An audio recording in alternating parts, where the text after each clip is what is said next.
ಜೀವನಕ್ಕಿಂತ ಮುಂಚೆ ನಾನು ನ್ಯಾಷನಲ್ ಕಾಲೇಜಿನಲ್ಲಿ ಜಯನಗರದಲ್ಲಿ ಓದಬೇಕಾದ್ರೆ 3 ಕ್ಷೇತ್ರಗಳಲ್ಲಿ ಬೆಂಗಳೂರು ನಗರದ ವಾರ್ಡ್ಗಳು ಸುಧಾಮನಗರ, ವಿಲ್ಸನ್ ಗಾರ್ಡನ್ ಎಲ್ಲ ನಮ್ಮ ಅಶೋಕ್ ಅವರಿಗೆ ಗೊತ್ತು, ಅಶ್ವತ್ಥನಾರಾಯಣ ಅವರಿಗೆಲ್ಲ ಗೊತ್ತಿದೆ.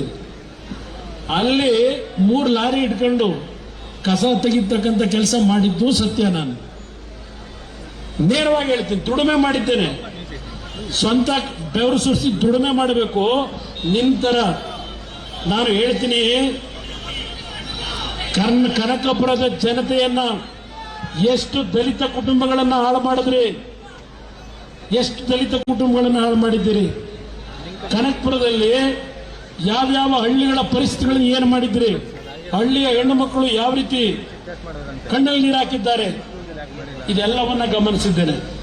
1985 ಹೇಳಿದ್ರಿ, ನನಗೆ ಯಾವೊಂದು ಚಿತ್ರದ ಹಂಚಿಕೆದಾರ ಇದ್ದೆ, ಇದೇ ಕೇತಗನಹಳ್ಳಿನಲ್ಲಿ 45 ಎಕರೆ ಭೂಮಿ ನಾನು ಖರೀದಿ ಮಾಡಿದ್ದೇನೆ. ಕುಮಾರಸ್ವಾಮಿ ರೈತನ ಮಗ ಅಲ್ಲ ಅಂತ ಹೇಳ್ತಾರೆ. ನೆನ್ನೆ ದಿನ ಇಲ್ಲಿ ಭಾಷಣದಲ್ಲಿ ಪ್ಯಾಂಟ್ ತೆಗೆದು ಪಂಚೆ ಹಾಕಿದ ತಕ್ಷಣ ರೈತನ ಮಗ ಆಗಲ್ಲ ಅಂದ್ರು. ಬಹುಶಃ ನನ್ನನ್ನ ಬೆಳೆಸಿರ್ತಕ್ಕಂಥ ಹಲವಾರು ಹಳ್ಳಿಯ ನನ್ನ ತಂದೆ ತಾಯಿಂದ್ರು ನಮ್ಮ ಕೇತನಹಳ್ಳಿಗೆ ಈಗ ಬಂದಿದ್ದೀರಿ. ತೆಂಗಿನ ಗಿಡದಲ್ಲಿ ಸುಮಾರು 20 ಟನ್ನು ಕೊಬ್ಬರಿಯನ್ನ ಬೆಳೆದಿದ್ದೇನೆ ಒಂದು ವರ್ಷದಲ್ಲಿ. ಕಳೆದ ವರ್ಷ ಬಾಳೆ ಹಾಕಿದ್ದನ್ನ ನೀವೆಲ್ಲ ಕಣ್ಣಾರೆ ನೋಡಿದ್ದೀರಿ. ಬಾಳೆ ಹಾಕಿದ್ದನ್ನ ಕಣ್ಣಾರೆ ನೋಡಿದ್ದೀರಿ. 55 ಲಕ್ಷ ರೂಪಾಯಿಗಳನ್ನ ಸಂಪಾದನೆ ಮಾಡಿದ್ದೇನೆ ರೈತನ ಮಗನಾಗಿ. ನಿಮ್ಮಿಂದ ಕಲಿಬೇಕಾಗಿಲ್ಲ. ಇವತ್ತು ಇಲ್ಲಿ ನಾನು ಬಂದಿರತಕ್ಕಂಥದ್ದು, ನಿಮ್ಮನ್ನ ಇಲ್ಲಿಯವರೆಗೆ ಈ ಬಿಸಿಲಿನಲ್ಲಿ ಇವತ್ತು ಕರೆಸಿರ್ತಕ್ಕಂಥದ್ದು ನನ್ನ ಆಸ್ತಿಯ ಬಗ್ಗೆ ಚರ್ಚೆ ಮಾಡಕ್ಕಲ್ಲ. ತಯಾರಾಗಿದ್ದೆ ನಾನು. ನನ್ನ ಆಸ್ತಿ ಯಾವುದು, ನನ್ನ ಹೃದಯದಲ್ಲಿ ನಾನು ಇಟ್ಕೊಂಡಿರ್ತಕ್ಕಂಥದ್ದು ನನ್ನ ಆಸ್ತಿ. ಈ ರಾಜ್ಯದ 6.5 ಕೋಟಿ ಜನತೆ ನನ್ನ ಆಸ್ತಿ. ಇದು ನನ್ನ ಹೃದಯದಲ್ಲಿ ಇಟ್ಕೊಂಡಿದ್ದೇನೆ.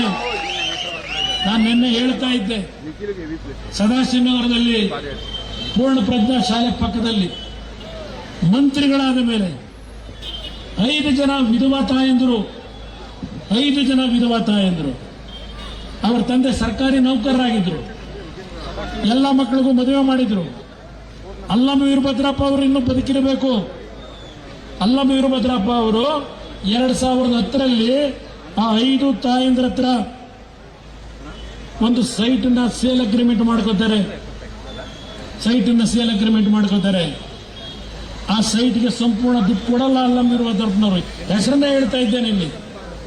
ನಾನು ಮಾತನಾಡಬೇಕಾದ್ರೆ ದಾಖಲೆ ಇಲ್ಲದೆ ಮಾತಾಡೋದಿಲ್ಲ. ಈಗ ಮಂತ್ರಿ ಆದ ಮೇಲೆ ಎಷ್ಟೆಷ್ಟು ಗಂಟೆ ರಾತ್ರಿಲಿ ಆ ಕುಟುಂಬದ ತಾಯಂದ್ರನ್ನ ಒಬ್ಬೊಬ್ಬರನ್ನೇ ಕರೆಸಿ ಆಸ್ತಿಯನ್ನ ನೀವು ಬರ್ಸ್ಕೋಬೇಕಾದ್ರೆ ಎಷ್ಟೆಷ್ಟು ತಿಂಗಳು ತಗೊಂಡ್ರೆ ಒಬ್ಬೊಬ್ಬರಿಗೆ ಎದುರಿಸಿ ಬೆದರಿಸಿ ಅವ್ರ ಕೈಯಲ್ಲಿ ರುಜುವು ಹಾಕ್ಸ್ಕೊಳ್ಳಿಕ್ಕೆ ಆ ಕೆಲಸ ಮಾಡ್ಕೊಂಡ್ ಬಂದಿದ್ದೇವೆ ನಾವು. ಗನ್ನಿಟ್ಟು ರಿಜಿಸ್ಟರ್ ಮಾಡಿಸ್ತಾರೆ. ಗನ್ನಿಟ್ಕೊಂಡು ಇಂಥ ವ್ಯಕ್ತಿ ಚನ್ನಪಟ್ಟಣಕ್ಕೆ ಬಂದು ಕಳೆದ ಈಗ ಲೋಕಸಭೆ ಚುನಾವಣೆ ನಂತರ ಏನೋ ಚನ್ನಪಟ್ಟಣ ಉದ್ಧಾರ ಮಾಡ್ತೀನಿ ಅಂತ ಬಂದವರಿಗೆ ಅಣ್ತಮ್ಮಂದ್ರು ಈಗೇನೋ ಉದ್ಧಾರ ಮಾಡ್ತಾರಂತೆ. ನನಗೆ ಇಲ್ಲೇನೋ ಹೇಳ್ತಾ ಇದ್ರು, ನನಗೆ ಬೈರಾಪಟ್ಟಣದವರು, ಮಳೂರಿನವರು ಬೈರಾಪಟ್ಟಣದವ್ರು ಹೇಳ್ತಾ ಇದ್ರು, ಈಗ ಅದು ಎಂಥದೋ ನೀವು 60-70 ವರ್ಷದಿಂದ ಮನೆ ಕಟ್ಟ ಬದುಕ್ತಾ ಇದ್ರಲ್ಲ, ನಿಮ್ಮ ಪೂರ್ವಿಕರು ಕಟ್ಟಿರೋ ಮನೆ, ಈಗ ಅವಕ್ಕೆಲ್ಲ ಹಕ್ಕುಪತ್ರ ಕೊಡಕ್ಕೆ ಈಗೆಲ್ಲ ಸರ್ವೆ ಮಾಡ್ತಾವ್ರಂತೀಗ. ಈಗ ಹಳ್ಳಿ ಮೇಲೆ ಬರ್ತಾವ್ರಂತೆ ಸರ್ವೆ ಮಾಡಕ್ಕೆ. ಹಕ್ಕುಪತ್ರ ಕೊಟ್ಟಿಲ್ವಂತೆ. ಅದಕ್ಕೆ